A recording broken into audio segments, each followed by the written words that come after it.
여러분, 우리 인간이 어떻습니까? 우리 인간은 이타적인 존재입니까? 이기적인 존재일까요? 이기적인 존재입니다. 아담과 하와가 타락한 이후로 인간은 철저하게 이기적인 존재가 되었습니다. 한마디로 자기밖에 몰라요. 여러분, 가만히 생각해봐도 그렇죠. 우리는 자기밖에 몰라요. 아무리 생각해봐도 자기밖에 몰라요. 우리가 하나님 믿는다 하더라도 가만히 돌아오면 내 생각, 내 주장, 내 고집 얼마나 강한지 몰라요. 고래 심줄보다 더 질기다고 하지 않습니까? 참 자기밖에 모릅니다. 한마디로 자기밖에 모르는 존재인데 본능적으로 자기 이익이 되는지 불이익이 되는지 압니다. 차량을 운전해서 사고가 날 것 같으면 차량 핸들을 어떻게 돌린다고요? 나도 모르게 왼쪽으로 꺾습니다. 왜? 오른쪽 넘으면 중앙선 넘어가거든. 왼쪽으로 꺾으면서 운전석에 누구 앉아있든지 간에 철저하게 자기밖에 모르는 존재예요. 이걸 누굴 요구하겠습니까? 이것이 우리 인간입니다. 이번 명절에 우리 남편들은 잘 지내셨습니까? 집안일을 아내에 다 맡기고 혼자서 즐거운 시간을 보내신 것은 아니지요. 아무도 대답이 없습니다. 아마 우리 부산북교회 성도들이라면 집안일을 잘 도와주셔서 아내가 상당히 만족할 것으로 믿습니다. 여자들만 아니면 하시네. 남자들이 하면 해야 되는데. 제가 조사한 것은 아니지만 남편에 대한 아내의 불만이 무엇입니까? 물어보니까요, 남편들이 자기밖에 모른다는 거예요. 자기 몸 아끼듯이 나를 아껴주면 좋겠다라고 대답하는 걸 많이 들었습니다. 제가 틀린 말은 아니죠. 가만 보면 그렇습니다. 저도 그 이야기를 듣고 이 설교를 준비하면서 제 자신을 돌아보니까요, 그런 것 같아요. 내 몸 아프고 내가 안 좋을 때는 마치 죽을 듯이 호들갑을 떨다가 아이들이나 아내가 아프면 빨리 병원 가봐라. 그죠? 보통 그런 것 같아요. 그래서 인간이 어찌 보면 참 자기밖에 모른다. 왜 남편들은 자기밖에 모를까요? 인간은 철저하게 자기밖에 모르는 이기적인 존재이기 때문입니다. 그래서 이것을 너무 잘 알기에 하나님께서 성경책에 이렇게 기록해 놨어요. 에베소서 5장 28절 우리 같이 한번 읽어보겠습니다.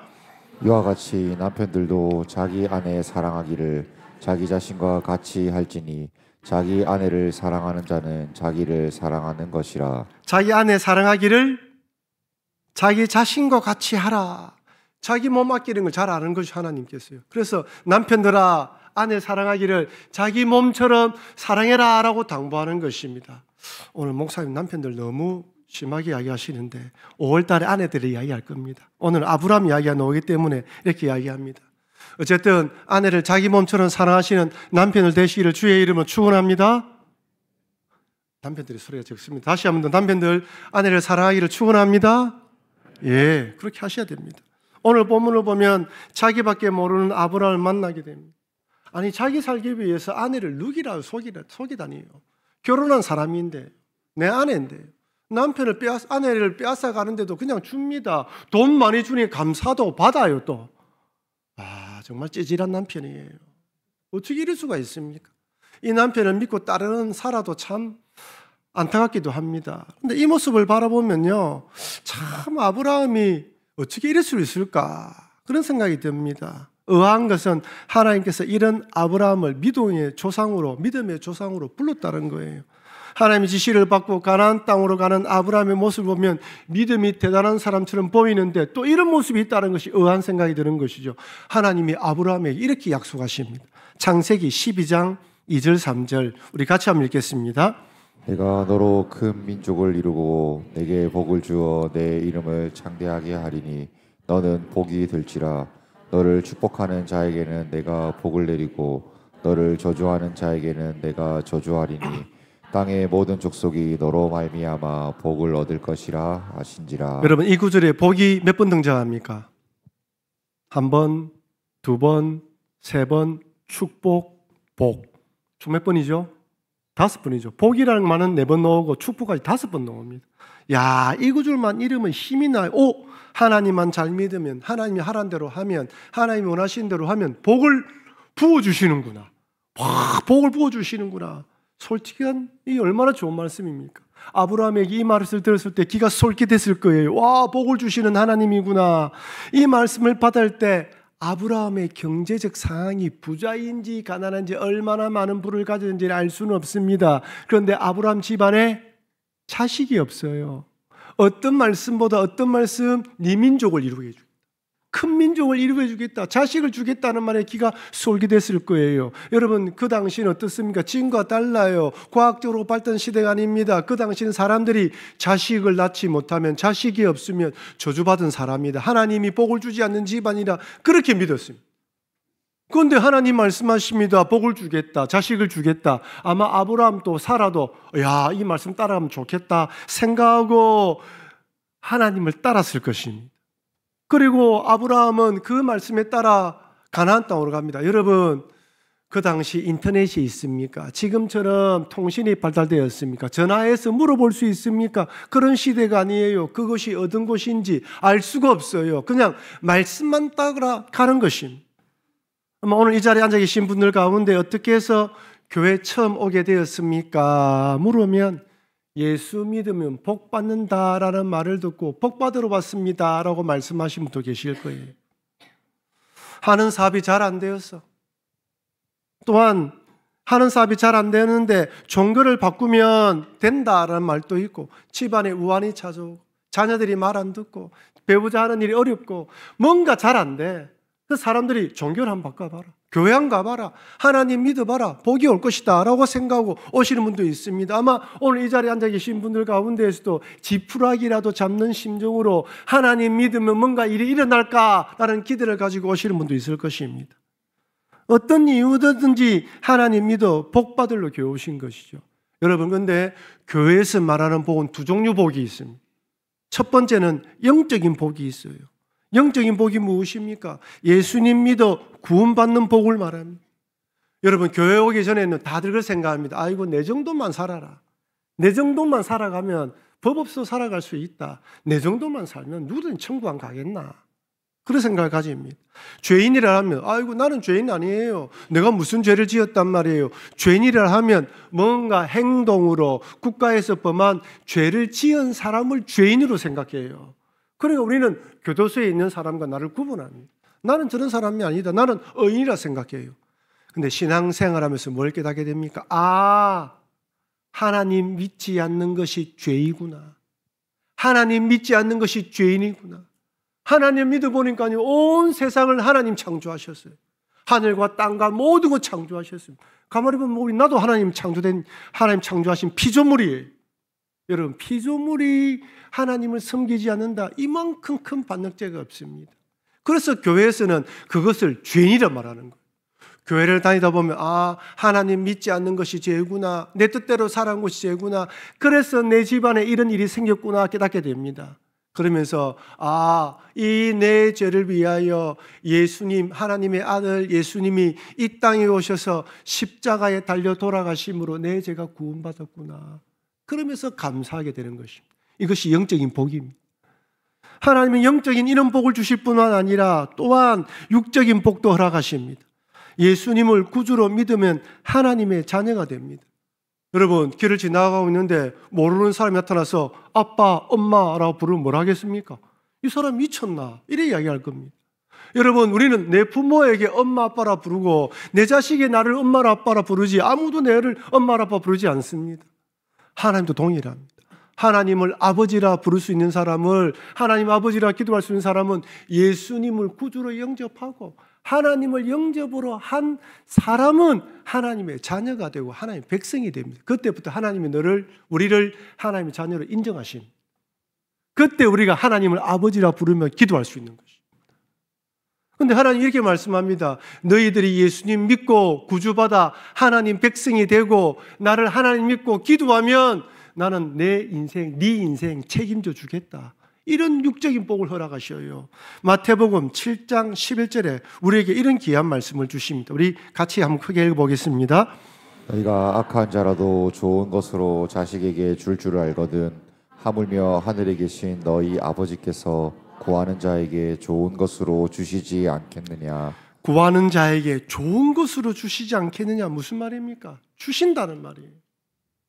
하물며 악한 자라도 좋은 것을 자식에게 주는데 하늘에 계신 너희 아버지께서 좋은 걸 주지 않겠느냐.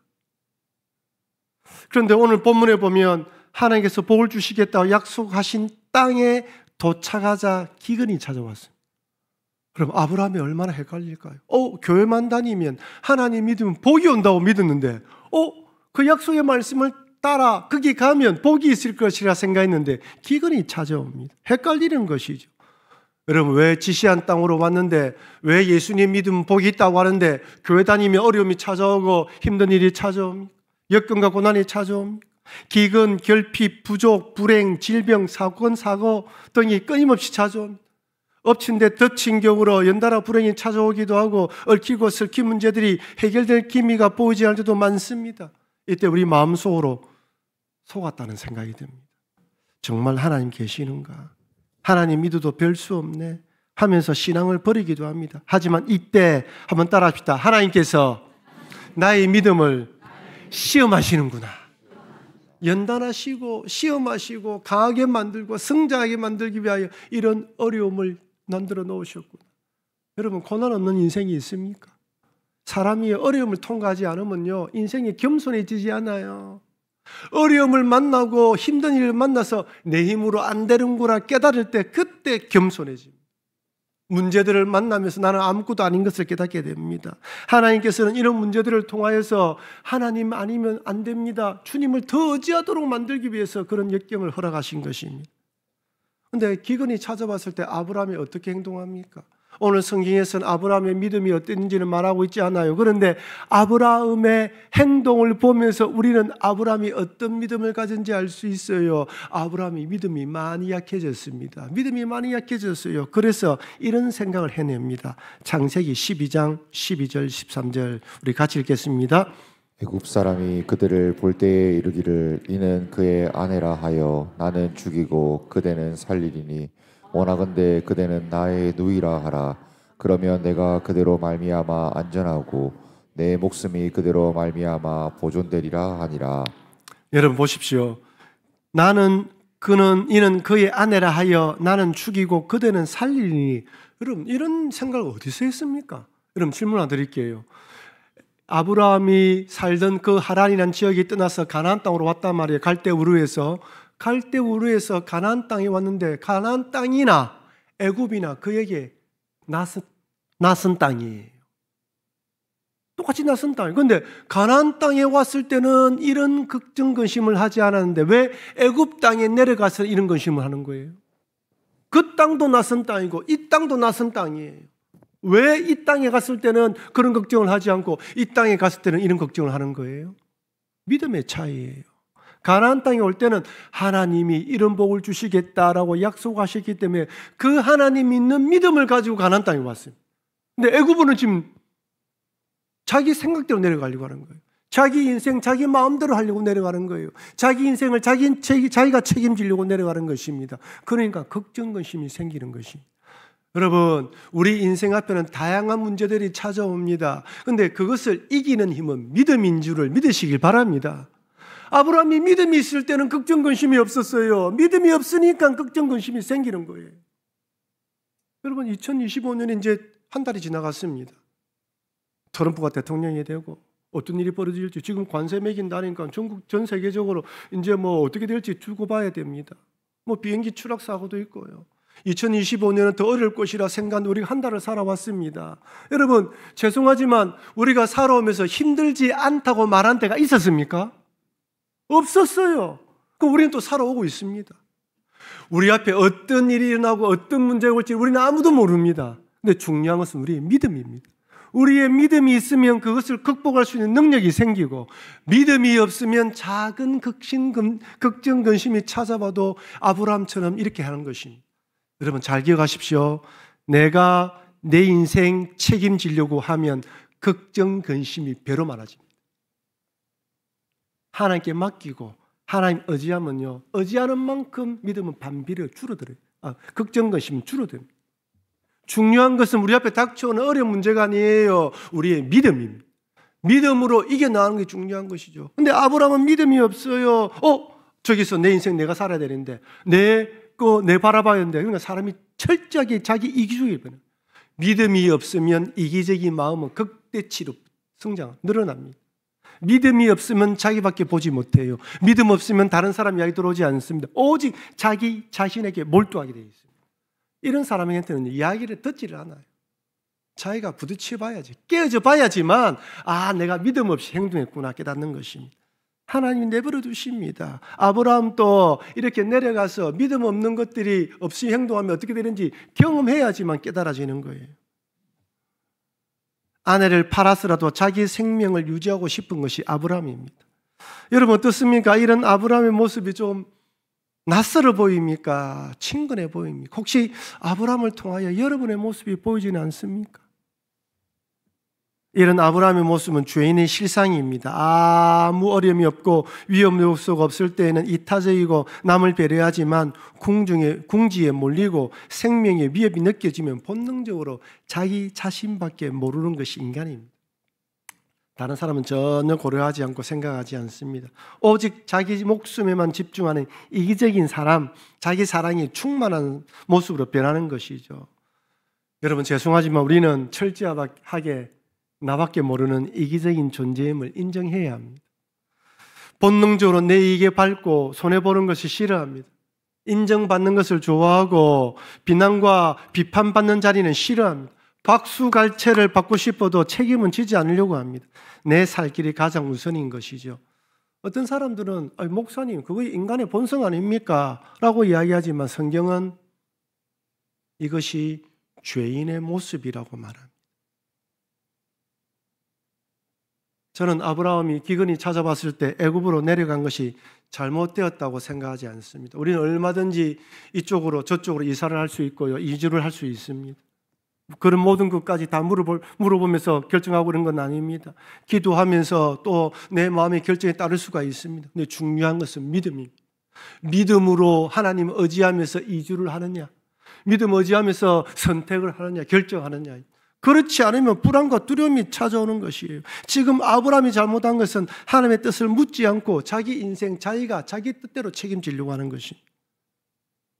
그런데 이런 이기적인 아브라함이 창세기 12장이에요. 이제 이 모습을 기억하고 한 40년이 지난 후에 아브라함이 어떤 모습으로 되었는지 한번 살펴보자는 것입니다. 훌쩍 뛰어넘어서 창세기 22장은 오늘 본문의 사건이 있은 후 한 40년 정도 흐른 것으로 생각됩니다. 그 기간이 지났는데 아브라함이 이 오늘 본문의 말씀처럼 이렇게 가나안 땅에 왔을 때는 75세로 기억됩니다. 그리고 100세의 아들을 얻었습니다. 그리고 그 아이가 한 10대 후반쯤 되었을 때 어느 날 하나님이 찾아오셔서 이렇게 말씀합니다. 창세기 22장 2절 말씀 같이 읽겠습니다. 여호와께서 이르시되 내 아들 내 사랑하는 독자 이삭을 데리고 모리아 땅으로 가서 내가 내게 일러준 한 산 거기서 그를 번제로 드리라.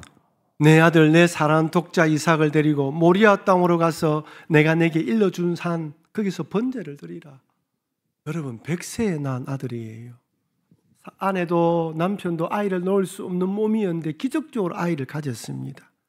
그런데 하나님이 이 아이가 한 10대 후반, 아브라함의 나이가 115세에서 한 120세쯤 되었을 때 이 100세에 낳은 아들을 번제로 드리랍니다. 번제는 죽여서 드리는 제물을 말하는 것입니다. 여러분 아이를 한 15년 정도 키우고 나면요, 이 아이가 내 생명과 같아요. 부모에게 아이는 어리든 크든 생명과 같아요. 네 아이를 드리라는 것은 네가 죽으란 말과 같습니다. 어떻게 이 아이를 드릴 수 있단 말이에요? 여러분 지금 창세기 12장의 아브라함 같으면 뭘 하겠습니까? 하나님 제정신입니까? 하나님 노망이 넣으신 거 아닙니까? 하나님 왜 이러십니까? 이랬을 거예요. 그런데 오늘 본문에 보면 이 아브라함이 드리려고 해요. 얼마나 귀한 아들입니까? 여러분 우리 교회에서 사회 가시고 개척하시는 한두상 목사님 잘 아시죠? 한두상 목사님 셋째를 낳을 때는 저는 뉴질랜드에 있었습니다. 셋째를 낳았다는 이야기를 두고 제가 전화를 드렸더만은 전화 속에 처음에 전화를 받았을 때 목소리가 기쁘지가 않았어요. 목사님 또 아들입니다. 아들 딸을 놓기를 원했는데 또 아들이라는 거예요. 그래서 아유 목사님 또 하나님 주신 귀한 생명이고 또 그 아들이 얼마나 귀한지 어찌 알겠습니까? 라고 통했던 기억이 납니다. 그리고 목사님이 개척을 하시고 이항재 목사님 부부와 저희 부부가 한두상 목사님 집을 방문하게 되었습니다. 보통 이렇게 어른들이 모이면 자녀들은 어디에 있습니까? 지방에 다 들어가요. 이 아이들은 밖으로 다 나와. 그래서 막내가 아빠 딱 그 자리에 딱 앉아가지고 아빠 앞에서 막 이야기를 듣고 있는 거예요. 얼마나 한두상 목사님도 그 막내를 기뻐하고 좋아하는지요. 그 아이도 아빠 앞에서 애교를 부리는 거예요. 한두상 목사님 하시는 말씀이 이 아이들 안 놓았으면 어떨 뻔했습니까, 목사님? 그래 귀한 아들이에요. 여러분, 여러분의 자녀들은 모두 다 귀합니다. 얼마나 귀한 아들인지 몰라요. 그 아이를 바치랍니다. 제가 한 목사님 보고 바치라면 바치겠습니까? 이 아브라함이 이 아이를 바치라 한다고 지금 바칠 수 있겠습니까? 너무 무리한 요구처럼 보입니다. 이거는 골리앗 앞에 서는 믿음보다 더 큰 믿음이 요구되는 순종 같아요. 하나님은 아브라함에게 네 생명을 바치라는 것 똑같습니다. 그런데 아브라함이 이삭을 번제로 드리기로 순종합니다. 기근 때문에 애굽으로 내려가면서 자기 목숨 살리기 위해서 아내를 누이로 속였던 이기적인 아브라함은 온데간데 없고 자기 목숨 같은 독자 이삭을 바치기 위해 모리아 산으로 향합니다. 여러분 성경 읽어보십시오. 그 성경 읽어보면 머뭇머뭇거리는 흔적이 없어요. 물론 고민은 했겠지요. 갈등이 없었겠습니까? 그런 흔적이 없어요. 모리아 산에 도착한 아브라함은 한치의 망설임이 없습니다. 아브라함이 이삭을 번제로 드리기 위해서 칼을 높이 들었을 때 하나님의 사자가 이렇게 부릅니다. 창세기 22장 10절 11절 손을 내밀어 칼을 잡고 그 아들을 잡으려 하니 여호와의 사자가 하늘에서부터 그를 불러 이르되 몇 번 불렀지요? 아브라함아, 아브라함아. 지금 아브라함이 너무 급하게 아들에게 칼을 내리려고 하니까 천사가, 하나님의 사자가 아브라함아, 아브라함아 두 번이나 부르면서 멈칫 제지시킴. 그때 아브라함이 이르되 내가 여기 있나이다 합니다. 얼마나 급했으면 하나님의 사자가 두 번이나 부르겠어요. 아브라함은 쇼를 하는 게 아니에요. 정말로 드리려고 했습니다. 여러분 어떻게 아브라함은 자신의 생명 같은 이삭을 드리라는 말씀에 순종할 수 있었을까요? 그만큼 아브라함이 하나님에 대한 믿음이 성장했기 때문입니다. 창세기 12장에 75세의 아브라함이 창세기 22장에 115세에서 한 120세 정도 30년에서 한 40년 정도의 세월이 흘렀을 때에 이렇게 믿음의 사람으로 변해갔다는 것입니다. 그전에는 자기 이기적인 자기밖에 모르는 사람, 자기 목숨 자기가 책임지려고 하는 사람이었는데 이제는 자기 생명과 같은 아들을 바치는 믿음의 사람이 되었던 것입니다. 어디서 이런 믿음이 되었을까요? 어떻게 이런 믿음을 가졌을까요? 아브라함이 어떤 믿음을 가졌는지 히브리서에서는 우리에게 이렇게 말씀합니다. 히브리서 11장 17절 19절 말씀 우리 같이 읽겠습니다. 아브라함은 시험을 받을 때에 믿음으로 이삭을 드렸으니 그는 약속들을 받은 자로되 그 외아들을 드렸느니라. 그에게 이미 말씀하시기를 내 자손이라 칭할 자는 이삭으로 말미암으리라 하셨으니 그가 하나님이 능히 이삭을 죽은 자 가운데서 다시 살리실 줄로 생각한지라. 비유컨대 그를 죽은 자 가운데에서 도로 받은 것이니라. 뭐라고요? 아브라함은 시험을 받을 때에 믿음으로 이삭을 드렸는데 그는 약속들을 받은 자로되 그 외아들을 드렸다. 그 약속이 뭐라고요? 네 자손이라 칭할 자는 이삭이다 말이에요. 무슨 말입니까? 이삭을 통하여 자손이 이루어지긴 했으니까 죽인다 하더라도 다시 살려줄 것이라. 약속을 믿는 믿음까지 성장. 이제는 그 약속을 믿는 믿음까지 성장했다는 것이. 여러분 믿음이 무엇입니까? 여호와만 승인했다는 것이 무슨 말씀입니까? 내 생각 뜻이 아니라 하나님이 약속하시면 반드시 지킨다는 믿음을 가지고 주님을 바라보는 것입니다. 하나님 이렇게 순종하는 아브라함의 모습을 통해 하나님께서 원하시는 순종의 사람, 하나님만을 섬기는 신앙인이 어떤 사람인지 우리에게 보여주십니다. 사랑하는 성도 여러분, 하나님의 약속의 말씀에 의지해서 가나안 땅으로 났던 아브라함이 기근 때문에 애굽으로 내려가면서 자신의 아내를 누이라고 속입니다. 철저하게 자기 중심, 자기 이익만 생각하는 이기적인 아브라함입니다. 그런데 이런 아브라함이 하나님과 동행하면서 한 40년의 세월이 흐르면서 연단을 받은 후에는 자기 생명과 같은 이삭을 번제로 드리는 성숙한 믿음의 사람으로 변합니다. 기적으로 주신 하나님 약속에게 자신이 죽인다 할지라도 다시 살려줄 것을 믿는 믿음으로 순종했습니다. 75세에 하나님께 부름을 받은 아브라함이 연단의 과정을 통해 하나님을 전적으로 신뢰하며 믿는 믿음의 사람, 순종의 사람이 되었습니다. 그러니 우리들도 이렇게 믿음의 사람으로 변화시켜 주실 하나님을 바라보시기를 바랍니다. 그래서 어떤 상황에 직면한지 간에 믿음이 약해서 이기적인 선택을 하는 것이 아니라 믿음이 강해져서 도저히 순종할 수 없는 일에도 순종하는 믿음이 사람이 되셔서 여호와만 섬기시는 여러분과 제가 되길 주의 이름으로 축원합니다. 우리 받은 말씀을 기억하며 하나님 아버지,